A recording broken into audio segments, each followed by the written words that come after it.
Galatians chapter 4, we're going to read a few verses together. Familiar verses, so lean in on this, kind of pay attention with me here. Starting in verse 4, so Galatians chapter 4, verse 4 says this.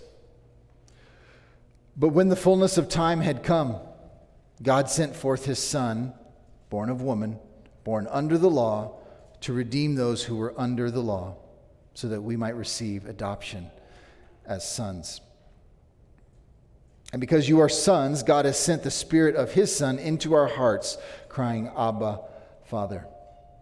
Today I want to talk about something different, why I wanted to take a pause out of Samuel just for today, because I want to talk about the incarnation. The incarnation being the time when God became a man and entered his own creation. And the centrality of that. I don't think that we think deeply enough or often enough about the incarnation.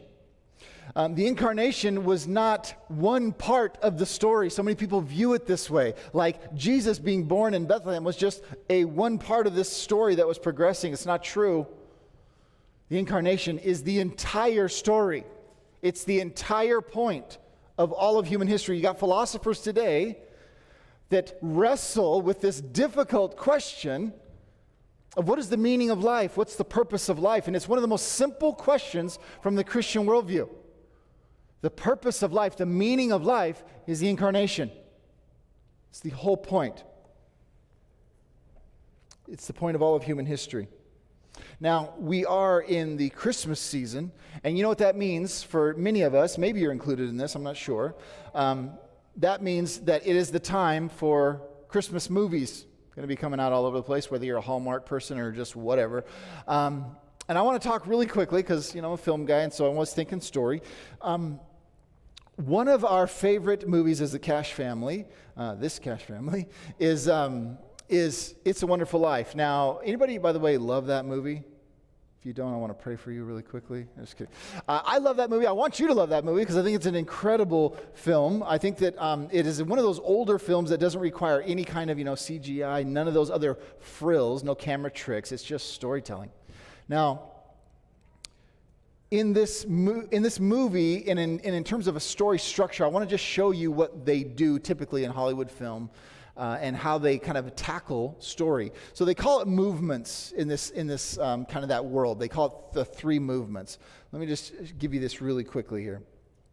In the movements of a kind of a storytelling structure, here's what they typically do, right? They have the first movement, they call it movement one. Movement one is the setup, right? You already know a lot of this, but I'm just let's orient ourselves to this. This is the setup. You have a second movement, which is some sort of confrontation or a revelation that takes place in a story. And then you have eventually a resolution. Okay, so this is the three movements of any kind of film. Basically, at the basic level, is going to be a setup, a confrontation of some sort, and then a resolution. Okay, storytelling. Now, in It's a Wonderful Life, what's the setup? You got this guy named George Bailey, and George Bailey is this guy who is kind of this larger-than-life character, wants to go and tackle the world. He wants to go and travel all over, and he's going to have this fulfilled life. This is his version of what it means to kind of have a fulfilled life. Go out, build stuff, go into the whole world, that kind of thing. Through a personal kind of a sacrifice moment, his dad ends up dying. He has to kind of forego all of that and stay at home and go into this world here, and he's gonna run his father's business. This is what he does. Now, as he does it, as the story goes along, he ends up changing the entire town because of his sacrifices. This is kind of how the story progresses. But then we go from movement one and we go into movement two. And what ends up happening? We have this moment where there's this in the film, some money is lost, no fault of his own, and there's going to be this tension that escalates because there's going to be a ton of scandal and there's going to be a potential even prison time that he talks about here. And so George Bailey, forced into this world that he didn't choose for himself, hits rock bottom. And he has this moment where he's contemplating, stands on a bridge in this scene right here, and he's going to contemplate committing suicide. That's what he's going to do. Because he kind of feels like he is worth more dead than alive. That's a deeper part of the story. Inside of that comes this guardian angel named Clarence. And this guardian angel is going to showcase to George that his life had huge meaning. And the way that they're going to do that in the film is they're going to show it that He's been given a gift, and that gift is he's going to be able to see his life as if he never lived it. He does not exist, and he's going to get to see his life without him in it. And he's going to be able to see the impact. And what you find in the film, what they highlight for us, is that George's sacrifices had this massive impact on everybody around him. And this was this kind of revelation moment. And he gets to this breaking point again, even as he's this nobody, as he doesn't exist. He gets to this revelation moment where he wants to go back into his life. He's been reoriented, right? He's had this revelation of the impact that his life has had and what true value was, how to have a real fulfilled life in their version. And he asked to be brought back into his life, and he's granted that wish as well. And now we move to movement 3, which is there's this resolution moment, this reframing moment. In other words, he sees his whole life in the same way, but now with this new revelation. There's this new framing, right? He goes to the same town, same people, but he now sees this value. And by the way, that value was there the whole time. But now he has this new lens with which he can look at the world through. And it's totally reframed. So that's the basic 3 movements, right? Movement 1 would be a setup. Movement 2 would be some sort of confrontation or revelation. Movement 3 is this reframing. And by the way, that's how you all tell stories. It's some level, even if you don't know them in those terms. So in this setting, we get to basically rewatch the whole film through this new set of eyes. Now, why do we tell stories like that? Well, it turns out that our God, the God of this universe, the one whose image we're made in, he tells stories like this. He has been a storyteller like this, and therefore we naturally gravitate towards these types of stories. And it dawned on me as I was thinking about story this week, as I was prepping for this message, that there are some of you in this room that don't know what this is. And that's weird for me because even before we started this church, I feel like I've spoken about this thing, ad nauseum. To the point where I'm like, I don't want to bring up the pyramid anymore because that's all we ever talk about. Now, if you don't know, the quick version of this is this pyramid is called Freytag's pyramid. And Freytag's pyramid is a device that's used in all film, how to tell stories. Now, it's basically this. There's a setting, there's a conflict, there's a rising action, a climax, and a resolution. That's all storytelling, right? And so what I was noticing before in my film work was, where did Freytag get this pyramid from? How did he understand story like that? And it turns out that that's how God tells stories. All of the entire Bible, God tells stories through covenants, and it's this pyramid structure, same kind of thing. So Freytag didn't create something new. He discovered what was already happening in the universe. Now, and by the way, this whole church was built on this understanding. This is the grid. This is the snapshot. You want to know God's entire story? You want to know how to frame the entire Bible, the entire story of the Bible? It's right here. This is how God tells the entire story. We live in this portion right here. God is telling one story. You're over there somewhere. This is the point, right? God has told 6 covenants. He's telling his story. Now, what I want to do today is, there's part of me that wants to go through the entire pyramid again, but I'm not allowed to, apparently. So I'm thinking that we should, I just want to showcase something, because what I want us to think about is the incarnation. And it's not a part of the story, it's the entire story. And so I just want to give a real quick reference point, because we're going to be in this holiday season, all of us, and listen, especially dads, you're going to have a lot of competing narratives from this culture that are going to try and tell your kids and you a bunch of false stories, a bunch of what's important style stories. I just want us to be reoriented to the critical nature of the incarnation and why that really matters. If you remember the story, let's talk about movement 1. This is the setup.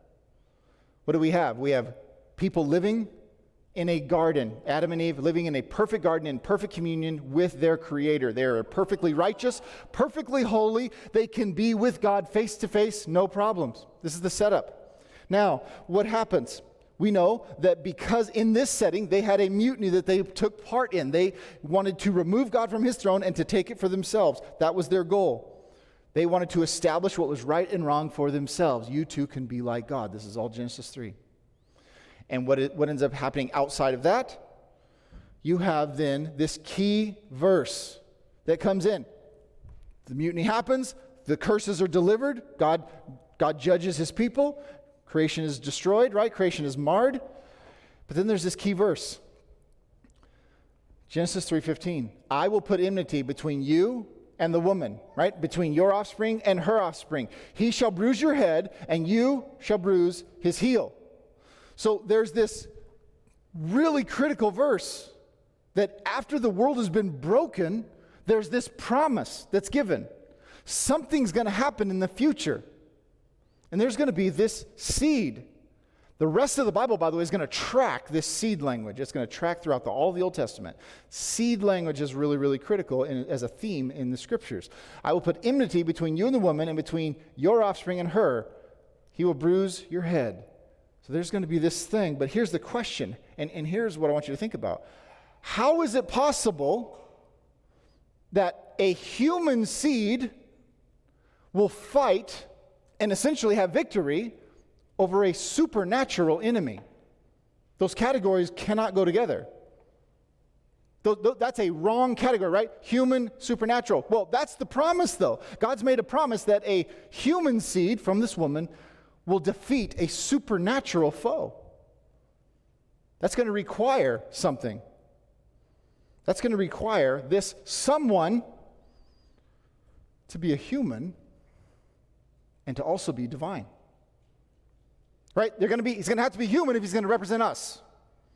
Right? We're in Adam, and Adam was a real human being. So if he's going to represent us, he has to be human. But if he's going to defeat Satan, he has to be divine.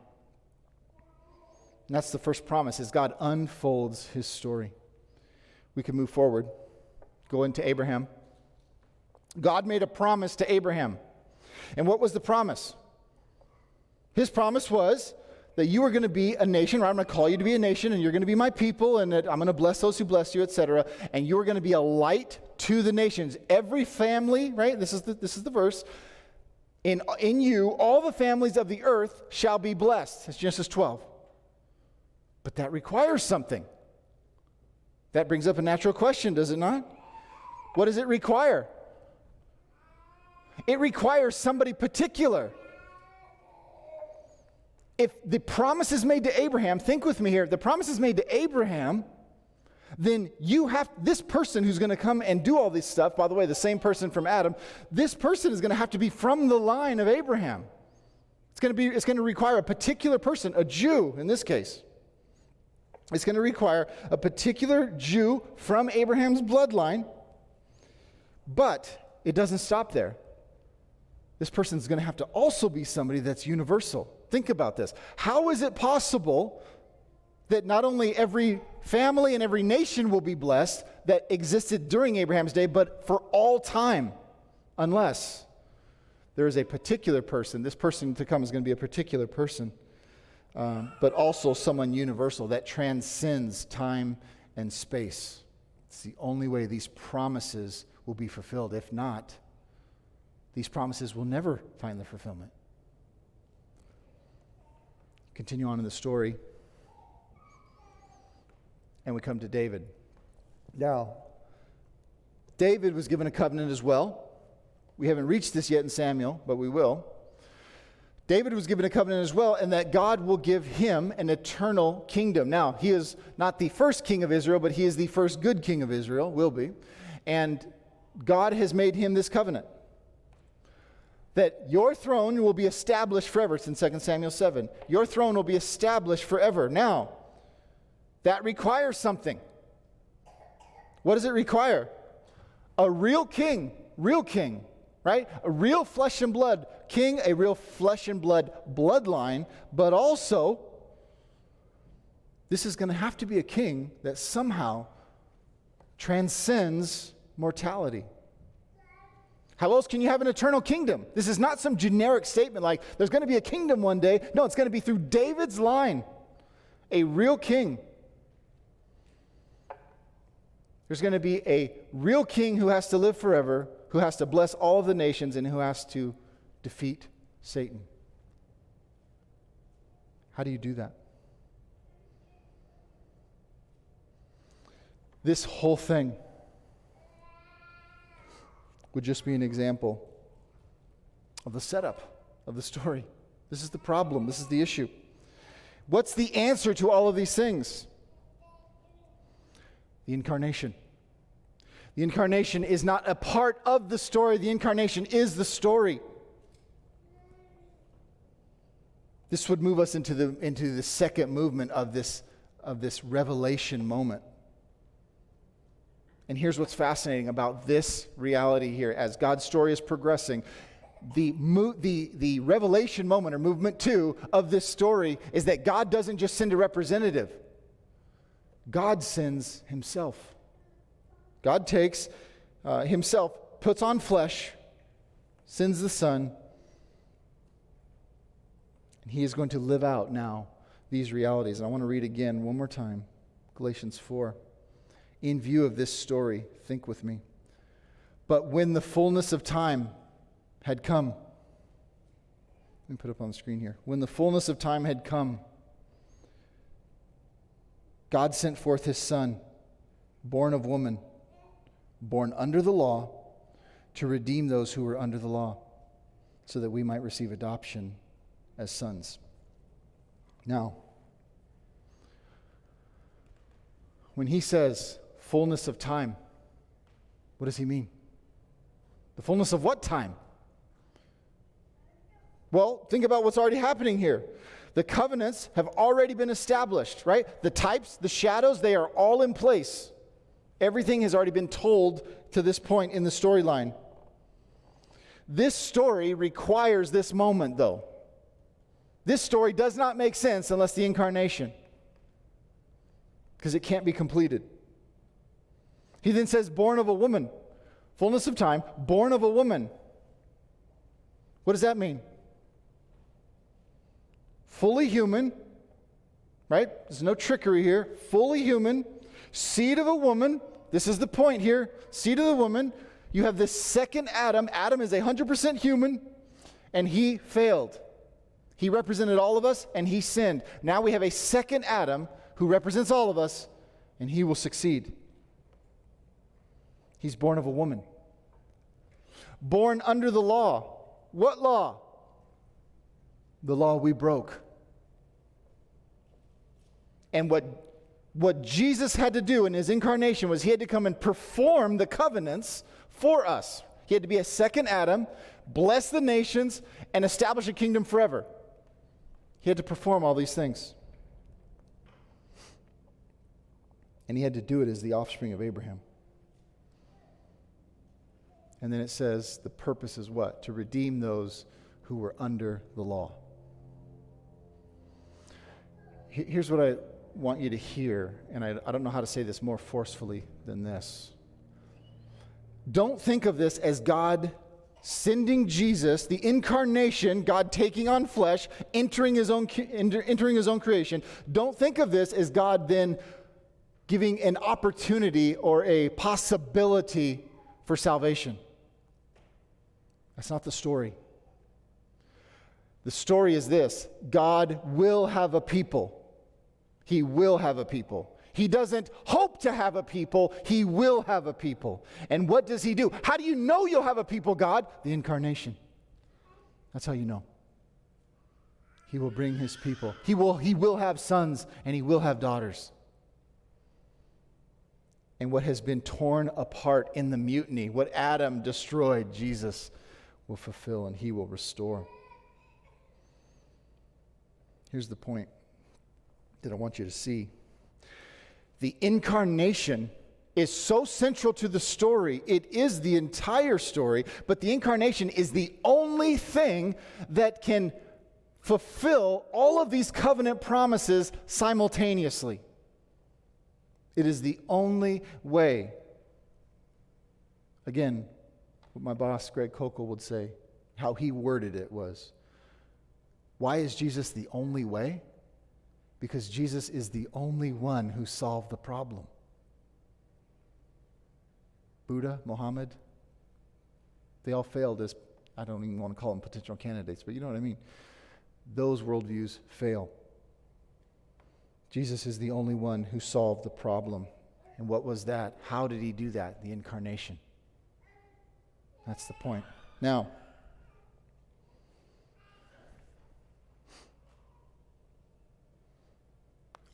we move in, once the incarnation happens, you move into this movement 3, where you're now reframing the entire story.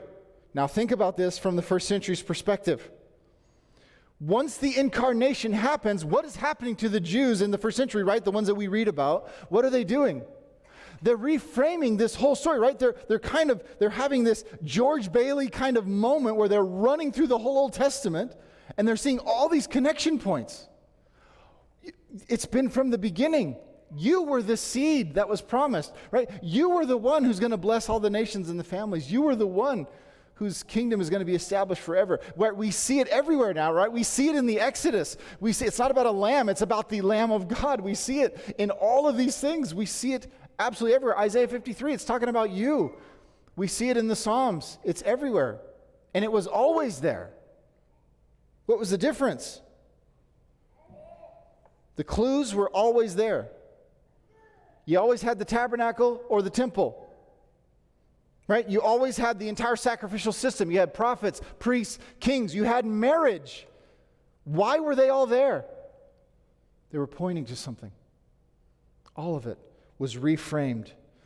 All those clues were in place in God's story, but the incarnation was necessary to see it clearly. And that's the point of Christmas. This is not one part of the story. This is the entire story. Now, what does that mean, though, for us? This is the story we've been born into, sure. What does that mean for us, though? Well, if you keep reading in Galatians 4, look at verse 7. This is the point. By the way, I want to show you verse 7 because verse 7 is one of those unique verses. It's one of those verses, by the way, that tells God's entire story in one verse. There's not a lot of them out there. One verse, God's entire story. Here's what it says. I'm going to put it on the screen too. So you are no longer a slave, but a son. And if a son, then an heir through God. You are no longer a slave, but a son. This is the entire story. God's entire story in one verse. Get this. These are all the three movements right here. You were a slave, right?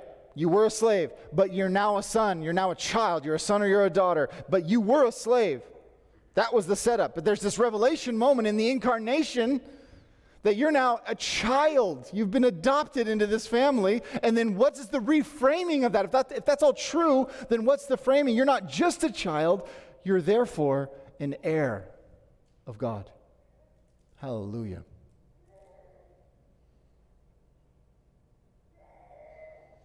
If you think about this, there's this moment in It's a Wonderful Life. There's this moment at the very, very end, the last scene. And all of the townspeople have kind of converged on George Bailey's house because they found out that he was in trouble because of that money. And so they're all giving him some of their money, right? They're all sacrificing now for him. And there's this realization, and the way that they frame it, which I don't think is thick enough, but the way they frame it is to say, a man is truly rich if he has friends. I think that's anemic. I think that's anemic for sure. But the point is there where they're saying, all these people are coming in. Well, then George Bailey's brother, Harry in the film, comes in, and he has this iconic line. And they put a toast. He puts up this glass, and they toast, and he says these words, "To my brother George, the richest man in town." And what's he trying to say? They're trying to say in the film, look around you. This is riches. This is a fulfilled life, not all that other stuff you wanted to do. There has to be this reframing moment where you pull back the veil and you see what's really true, and then you live in your life in view of that. Well, the same thing happens in the scriptures. Listen. Christians, you are the richest people in town. You used to be a slave. Now you're a child. And if you're a child, then you're an heir. You're an heir of God. And what does God give you? Think about how you've heard this, maybe as you've grown up or in kind of our Christian culture or this church culture. How have you heard these things? Well, I'm going to get a mansion. I'm going to get, streets of gold, and I'm going to get all these. I'm going to have more pain anymore. My knees aren't going to hurt. What? You think that's the inheritance? You get God Himself. Your inheritance. You want to talk about you being the richest person on the planet? You get the most valuable being in the universe. You get Jesus. That's your inheritance. You used to be a slave. You've got to reframe the narrative, though, and now that you've been called into sonship or daughtership, and you are now an heir of God, and God gives you Himself. What Adam and Eve enjoyed, personal, intimate, direct relationship, no barriers with God, you get Jesus. You actually get something greater than they had. You get to be with as a redeemed people, understanding God and His mercy and His grace. And you get Jesus. You are the richest person in town. So, as we think about the incarnation, listen, it is not a part of the story. The incarnation is the story. It is the entire point of your existence. It's the reason why the world exists. God wanted to showcase Himself this way, His mercy and His grace, and He entered His own creation as a man. But what do we do in view of that? If all of that is true, then what do we do in view of that? Well, I can tell you a couple things. I would say this. First of all, Christians in the room, and I do want to really emphasize the idea of Christians in the room. Stop cowering in fear. You know how many times, guilty myself, so I'm not saying this is not something that affects me. You know how many times I see Christians walking around with their heads down? Like, life is so bad. What are we talking about here? You've been given a kingdom. Stop cowering in fear. Get your head up. You're an heir of a kingdom. I would also say, stop living like a slave. How many Christians in here still go back to this life right here? Stop living like a slave. You've been called to something much greater. You've been saved from slavery. You've been brought out of death and now into life, out of darkness into light. Stop living like a slave. You're a son or you're a daughter of the King of the universe. And stop acting like you got to earn something. You can't earn it. The incarnation earned it. The Son of God has come. He's made all things new. How can you do all this? The answer is the incarnation. Stop cowering. Stop living like a slave. Stop acting like you have to earn something. Jesus has made all things new.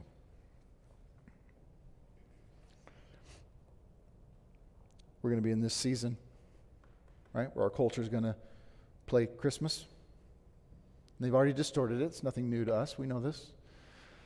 And there's going to be competing narratives. I just want you to be on guard. And it's going to want you to have a low view of the incarnation. Don't buy it. Don't buy it. Baby Jesus, don't buy that. Don't buy that stuff. Understand what we talk about when we talk about the incarnation and what it means to the storyline. The only reason you can sit here, the only reason you have any blessing at all is because of the incarnation.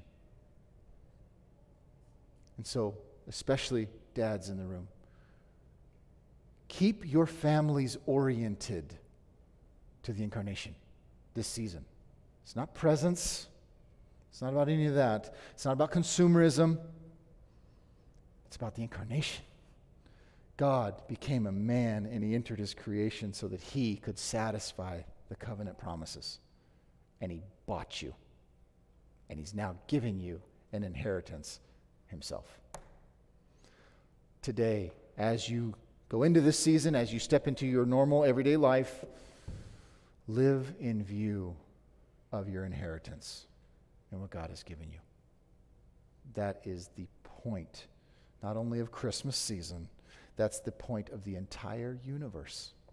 It's the reason why we're here, the incarnation. Let me pray.